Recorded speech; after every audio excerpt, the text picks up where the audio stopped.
Gardening for Andrew Weil is the best kind of therapy. In fact, plants and their natural healing powers are what interests this Harvard-educated drug expert. Even though Weil himself is a medical professional, a general practitioner in the broadest sense of the word, he is nevertheless critical of what he calls allopathic or conventional medical practices. I travel around the country a lot and talk to groups from very different social and economic backgrounds, and wherever I go, I hear enormous complaining against medicine, and the three complaints I hear over and over again are that it has become too expensive, too dangerous, and not effective enough at dealing with diseases that really matter to people, like cancer and heart disease. The economics of medicine are impossible today, and getting more so, and that's because of our reliance on these procedures that require so much technology and so much expensive paraphernalia. Weil's main interest in medicinal plants began as a freshman at Harvard. He was inspired by this man with the gray suit, Dr. Evan Schultze. The following years, Weil traveled with his mentor to Latin America and the Amazon to study medicinal plants. That is until last year, when both men retired from their positions at the Harvard Botanical Garden. Weil is also a writer, and in 1971, his first book, The Natural Mind, was published. It was about psychoactive drugs and altered states of consciousness. The basic idea of the book is that people are born with a drive to vary their conscious experience through the use of drugs. The division of drugs into good and bad and acceptable and unacceptable is basically irrational, and that every culture approves the use of one or a few drugs and even encourages their use while prohibiting all the rest. In mainstream America today, alcohol, tobacco, and caffeine are the acceptable mind-altering drugs, so much so that many people who use them don't even admit that they're drugs. In a Muslim culture, alcohol is the big bad drug. His second book, Marriage of the Sun and Moon, Weil illustrates the ideas of the natural mind. He gives examples of how Indian tribes in South America live with powerful psychoactive plants with no problems. His third book, Chocolate to Morphine, he wrote with a woman co-author, Winifred Rosen. This book is about all mood-altering substances, illegal and legal, from chocolate to morphine. Weil himself has had direct experience with each substance.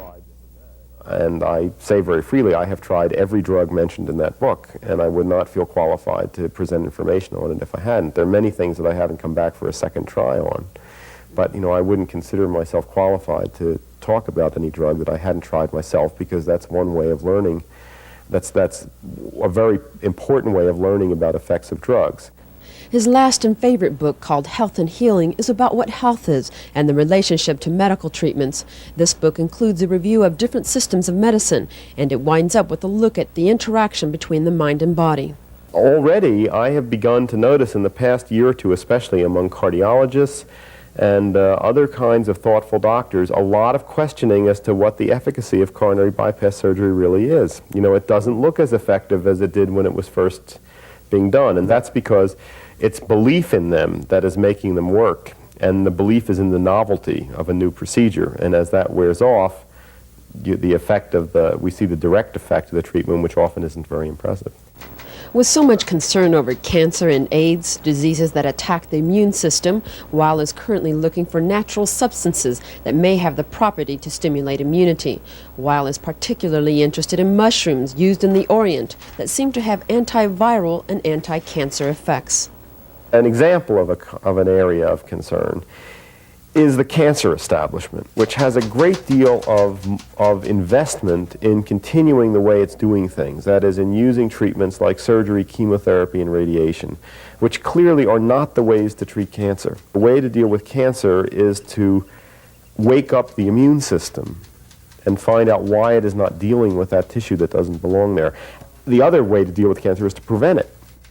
Prevention is what Weil stresses most. His goal, which is no small task, is to change medical education.